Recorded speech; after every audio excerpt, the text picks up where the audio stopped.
So what is going on, guys, and welcome to a new series called The Complete Comic, where I take your favourite stories and break them down. Today we are kicking it off with the Marvel Zombies Volume 1. So the Marvel Zombie universe is a unique one in which a zombie virus will spread throughout it, and the superheroes are now consumed by their hunger to eat human flesh. Because the zombies have eaten everyone on their current planet, they found a way to trick Reed Richards of the Ultimate Universe to visit them, and they're planning to use that dimensional portal to travel back to his universe. Well, thanks to Magneto helping them, the Ultimate Fantastic Four got back to their universe while Magneto stayed behind to destroy the portal, before any more zombies could flow through. But what about Magneto? Did he die after this? Not quite. He did destroy the Baxter building in the trans-dimensional device. He survived, and so did the zombies, and while he put up one heck of a fight, he couldn't take out everyone. Eventually they ate him. Well, this is when we learn that when the zombies eat, they're no longer consumed by the urge to feast. They actually get to look at their situation. They're still themselves but no longer heal. They no longer feel pain, and parts of them are decaying and falling off. They will be like this for a little bit since they've just feasted and they realise that they're no longer any food on their planet. So what are a group of Marvel Genius zombies supposed to do before they get hungry again? Well, they don't have to think about that for very long, because just then the Silver Surfer comes down. The zombies chased after him, but they lose him rather quickly as he's on his Silver Surfer board and moving very fast. While they're all standing and trying to figure out what they're going to do, Hank Pym decides to leave the group to supposedly go and find his wife, and heads off ensuring that he'll be back soon. But Hank doesn't appear to be looking for his wife. It's almost as if he's walking around trying to hide from everybody, like maybe he's trying to hide a completely uninfected T'Challa that he's been secretly eating from everybody. Well, Hank Pym is actually trying to solve this whole zombie problem, and he's using his secret stash of T'Challa Twinkies to help keep him sane. He's getting close to solving the zombie problem, and every time he eats a bit of T'Challa, he gets a bit more sane, a little more capable of actually solving this problem. There's an even larger problem. It wasn't as sneaky as he thought, because just then his wife Janet showed up as she followed him to his little secret hideaway, and she demands that Hank share with this meat with her. How could he be hiding these T'Challa Twinkies from her? But Hank simply says no, and he bites her head off. Well, I guess the Janet problem has been solved. While the rest of the zombies are all heading back to see Iron Man and all the others, and while Iron Man wasn't too happy that he didn't get to have any of that Magneto meat, something else decided to float next to them at this time. The Silver Surfer has returned to let the zombies know that Galactus is on his way to their planet, so he can consume it, but the zombies just all stare at him, and they sigh. That looks like a really good silver meat. They all jump right away to attack him, and they learn that his cosmic powers can cut through their flesh like butter. First, Iron Man is cut in half, then Wolverine's adamantium skeleton literally tears through his own arm, allowing his flesh to just dangle there. But eventually, even with his cosmic powers, the Silver Surfer couldn't stop the zombies from eating him, and they discovered that once you peel back that silver skin of the Silver Surfer, there's some juicy silver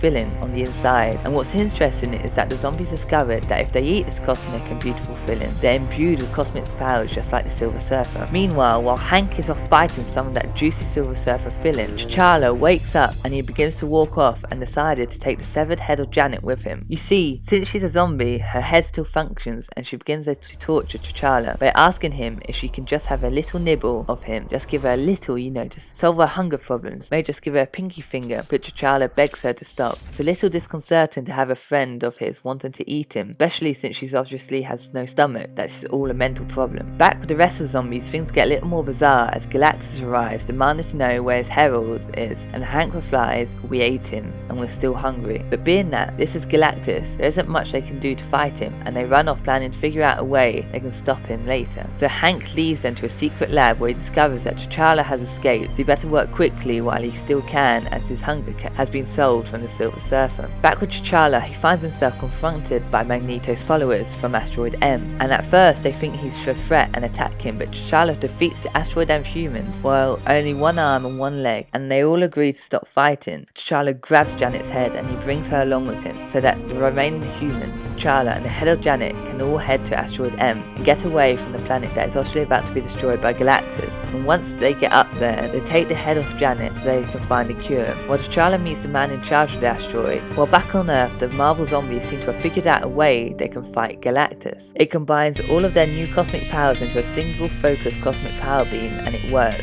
it knocks down Galactus and it's time for some giant purple meat. But as they knock him down, he lands in the middle of the zombie supervillains. But this leads to the eventual, the superpower heroes of the Marvel Universe versus the non-cosmic powered villains. Superheroes ultimately win, and now the supervillains gone and Galactus on the ground, the Marvel zombies have one hell of a feast. 5 years later, the human survivors at Asteroid M come down to the planet to see if they can help the Marvel zombies. They discovered that if a zombie doesn't eat, eventually it will just stop having its hunger. They took the head of Janet and put her in a robotic head body. But they discovered that the zombies aren't here, and since the planet is still there and not destroyed by Galactus, where do zombies go? Well, once they ate Galactus, they became Galactus. And now they go through space devouring any world that has an alien race that has a good juicy cream filling. So that is it. That is the complete comic story of Marvel Zombies Volume 1. So what is your opinion on the story? Did you enjoy it? Make sure you smash that like button, subscribe for new weekly videos, and have a great day.